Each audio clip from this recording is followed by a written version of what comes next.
The number of DUI arrests over the Thanksgiving holiday weekend this year were down from last year and also the year before. All of those numbers are good, but Team 12's Mike Gonzalez shows us how law enforcement continues to work hard to keep all of us safe on the roads over the holidays.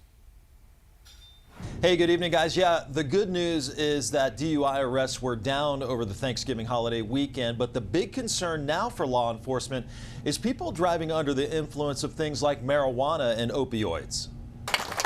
For Peoria Police Chief Art Miller, preventing drunk driving, I'd like to tell you a little story. Hits close to home. When I was a young officer, I was a first responder to an incident where a young girl, she was 17 years old, she was hit by a drunk driver, or the car she was in was hit by a drunk driver.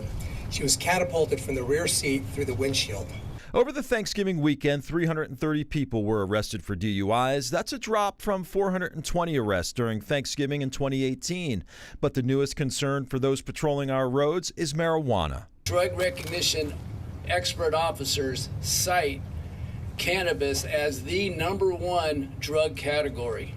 And last month, NHTSA announced that 45% of drivers that were killed in crashes and that were tested for drugs actually had the presence of drugs in them. Chris Murphy from the National Highway Traffic Safety Administration says it's often difficult for law enforcement to recognize marijuana use. Over this past Thanksgiving holiday weekend, there were 97 DUI drug arrests. And that's something that I have carried with me my entire career. As for Chief Miller, he says he doesn't want to see anyone arrested for DUI and is asking everyone to use their best judgment.